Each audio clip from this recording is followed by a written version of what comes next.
What's cracking, guys? Bruce Madsen here, your host show, Metro Scout Fantasy Football, and every month I'm digging through the ADP, trying to find you those values in every position, running back, wide receiver, quarterback, tight end, trying to help you guys out, finding those trade targets, finding those guys to buy in your Dynasty leagues, giving you those conversation points, those ideas of how to make your teams better.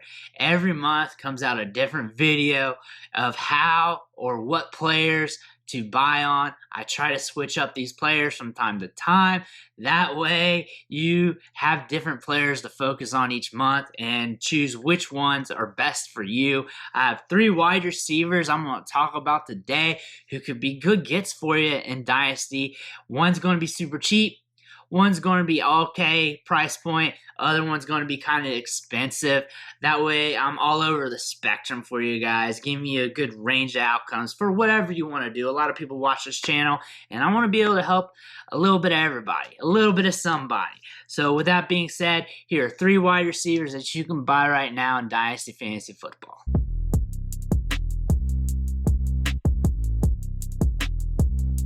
First wide receiver I'm going to talk about today is dirt cheap. He was a hot prospect when he was coming out in rookie drafts.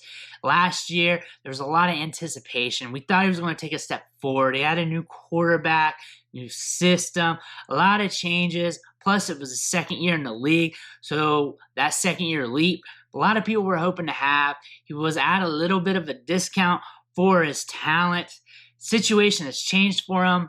He wasn't productive last year. His price has nosedived, and he is dirt cheap right now to the point he's actually free. So you're buying him at the bare bottom of the dip. So 2 things are either going to happen. He's either going to give you some sort of return on the investment, or he's going to just keep crashing. But at this price point, if the crash happens, it's not even going to affect you. With that being said, the wide receiver I'm talking about today is Laviska Shenault. Currently, right now, he's being drafted on average at 167 overall, so almost the 170 mark in average draft position here in startup drafts. Wide receiver 79 off the board, so he would be like your 7th, 8th, 9th, 10th wide receiver on your team, a speculative asset that you've gotten for free. And on the trade market, when you look at the DLF Trade Finder, you can pretty much name your prize. 4th round rookie pick, 5th round rookie pick, 3rd round rookie pick. He's usually mixed in to a much larger trade and as a throw-in, pretty much. He's just a guy that you're throwing in on trades right now. He's still 23 years old, and you're getting a 227-pound wide receiver with a 78th percentile speed score. The depth chart is kind of clogged, but it's still kind of open. The team added Christian Kirk this offseason, which is one of the reasons why his value tanked on top of the lack of production. But the depth chart could be favorable. We've got Zay Jones, Marvin Jones, and of course Christian Kirk.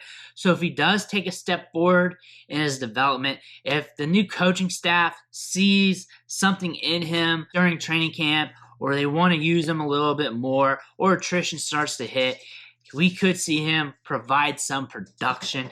The odds aren't that great, especially we got 2 seasons where nothing has happened. But at this price point where he's free, especially if you're making a big trade and he's over on the other guy's roster, there's a good chance that guy could just throw him in there. His value has sunken to that point. We're talking about a wide receiver who's fallen to the end of startup drafts, who's getting sold for next to nothing on the trade market. There's a ton of trades showing that on the DLF Trade Finder, him going for 4th round rookie pick, 5th round rookie pick, 3rd round rookie pick, and he's mixed in a lot of much larger deals.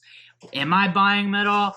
The thing is, he's so cheap, he may just be tossed into some other larger trades to begin with, and I'm not seeking him out, but I could see him being involved in some of my other trades just because how cheap he is on the market. He is not going to be that pivotal piece that gets the job done, but he might be that piece that it just gets added to the deal. Like, I want those floor mats on that new car type deal. He's just the floor mats. He's not the car.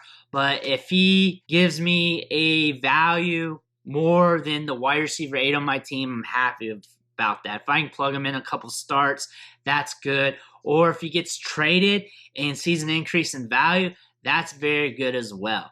The second wide receiver I'm going to talk about today, he saw a big bump in his value in terms of production or his perceived production, because there's a good chance that we could see an increase of his usage, his workload. We've been waiting for this player to get a quarterback throughout his career. He's been playing with bad quarterbacks for almost a decade now, and he's had some very productive seasons. He's an older wide receiver, which is what is preventing him from seeing a large bump in value in Dynasty.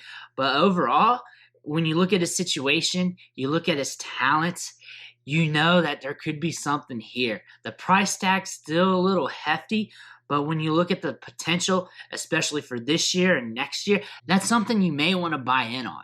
The wide receiver I'm talking about here is Allen Robinson, wide receiver for the Rams, and this is a dream location for him because now he's going to be paired with Matthew Stafford, who has proved to be able to connect with his receivers, loaded up on Cooper Kupp last year. This could be a good spot for him. He's being drafted at 60 overall, so 60th player off the board in startup drafts.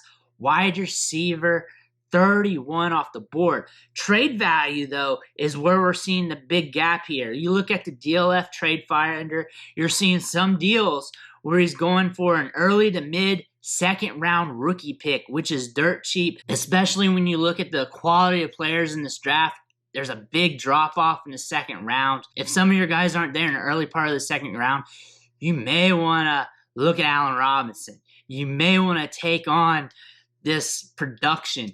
I'm not expecting people to sell him for a second in most leagues, but it's happened multiple times on the DLF trade finder, which means there's a chance it could happen for some of you guys that are watching. There's probably going to be anywhere between 300 to a few thousand that watch this video, so a couple of you might be able to hit on this. Other trades, he's going for like a late first round pick, mid first round pick. With that being said, from that scope, if the players you want are not on the board and you want something now, you may want to look at Allen Robinson at that price point. Wide receiver 31 overall, startup draft value. He's gone to a team who was 5th in passing production last year. He's got a quarterback that wants to air it out. The one thing I'm worried about, and one thing everybody else is probably worried about, is his injury history, because as long as he's on the field, he's going to produce. We're not going to see a guy who's just a straight-up drop-off in talent. If he's on the field, he's going to play well. He's going to get peppered with targets. That's something we could see with Allen Robinson this year. There is some risk here. He could get hurt again. He's at the older part of his career.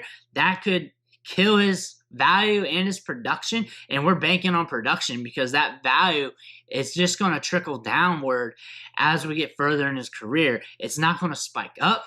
Only if he becomes a mega producer this year, a wide receiver 1, 2, 3, one of the top guys, that's the only way we can see him jump from wide receiver 31 to like 15, 20, 25 range. Outside of that, he's probably going to hover around here if he's decent to good, or drop if he face plants, gets injured, or does something else. So there is some risk here, but at the value you're getting off the trade market in some deals for a second round rookie pick, when this is a very depleted, diluted rookie draft class, that's something you may want to look at. You're not going to get that in all leagues, but there are going to be some leagues where you can catch Allen Robinson at a value, especially a 60 ADP guy for that price off the trade market. And a lot of people are doing that from what I'm guessing is due to his age, due to his injury history. And one thing I'm gathering from the psychology of a Dynasty Fantasy Football Manager is that a player that they have on the roster that they're looking for the exit point to sell, and you think usually that exit point, those guys try to hold the managers over the barrel. A lot of times those managers will just try to make the deal happen, move on, and they'll take a minimum price points. And that is something that you may see in some of your leagues. Now it's time for me to talk about the third wide receiver on this list. He's not a sexy player. He doesn't get talked up much, even though he has proven to be productive, even though he has a good quarterback. He is valued kind of high. He's kind of expensive, but in some leagues, you can catch him for an okay deal. And he has a good track record. He had good metrics all throughout college, has been productive throughout his NFL career. There's a lot of good things we can say about this player. On tape, he does just about everything well. He's very nuanced, a good route runner, sticky hands, doesn't really make too many mistakes, but people don't talk him up a lot. And when we talk about the top wide receivers in the league or the couple tiers below that, he doesn't get mentioned too often. If anything, he kind of hides behind some of these younger assets who get pumped up a lot. The wide receiver I'm talking about is Chris Godwin from the Tampa Bay Buccaneers, currently being drafted around 35 overall due to DLF's ADP, wide receiver 17 off the board. Off DLF's Trade Finder, it's a big mess of trades. I'm just going to be honest. There's a lot of trades where it's him with a lot of picks, where for another big name player for a lot of picks, 1-for-1 deals for picks, usually mid to late first round pick, maybe somewhere around the 103-ish. I think I saw the 103 a few times.